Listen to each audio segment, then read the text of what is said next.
her all along the road, and they stared at her till she was out of sight. After them came the prince on horseback by the side of Tatterhood, who trotted along on her goat with her wooden spoon in her fist, and to look at him it was more like going to a burial than a wedding, and that his own, so sorrowful he seemed, and with never a word to say. "Why don't you talk?" asked Tatterhood when they had ridden a bit. "Why, what should I talk about?" answered the prince. "Well, you might at least ask me why I ride upon this ugly goat," said Tatterhood. "Why do you ride on that ugly goat?" asked the prince. "Is it an ugly goat? Why, it's the grandest horse bride ever rode on," answered Tatterhood, and in a trice the goat became a horse, and that the finest the prince had ever set eyes on. Then they rode on again a bit, but the prince was just as woeful as before, and couldn't get a word out.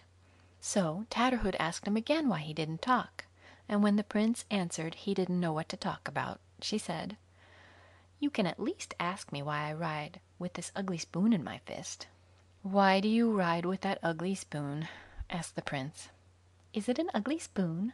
Why, it's the loveliest silver wand bride ever bore," said Tatterhood, and in a trice it became a silver wand, so dazzling bright the sunbeams glistened from it. So they rode on another bit, but the prince was just as sorrowful, and said never a word. In a little while Tatterhood asked him again why he didn't talk, and bade him ask why she wore that ugly gray hood on her head. "Why do you wear that ugly gray hood on your head?" asked the prince. "Is it an ugly hood? Why, it's the brightest golden crown bride ever wore," answered Tatterhood, and it became a crown on the spot. Now they rode on a long while again, and the prince was so woeful that he sat without sound or speech just as before. So his bride asked him again why he didn't talk, and bade him ask now why her face was so ugly and ashen gray. "Ah," said the prince, "why is your face so ugly and ashen gray?" "I ugly," said the bride. "You think my sister pretty, but I am 10 times prettier."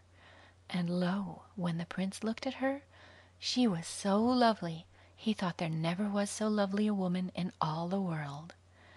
After that I shouldn't wonder if the prince found his tongue, and no longer rode along hanging down his head. So they drank the bridal cup both deep and long, and after that both prince and king set out with their brides to the princess's father's palace, and there they had another bridal feast and drank anew, both deep and long. There was no end to the fun, and if you make haste and run to the king's palace, I dare say you'll find there's still a drop of the bridal ale left for you. End of section 54. Recording by Jennifer 13, Chicago, Illinois.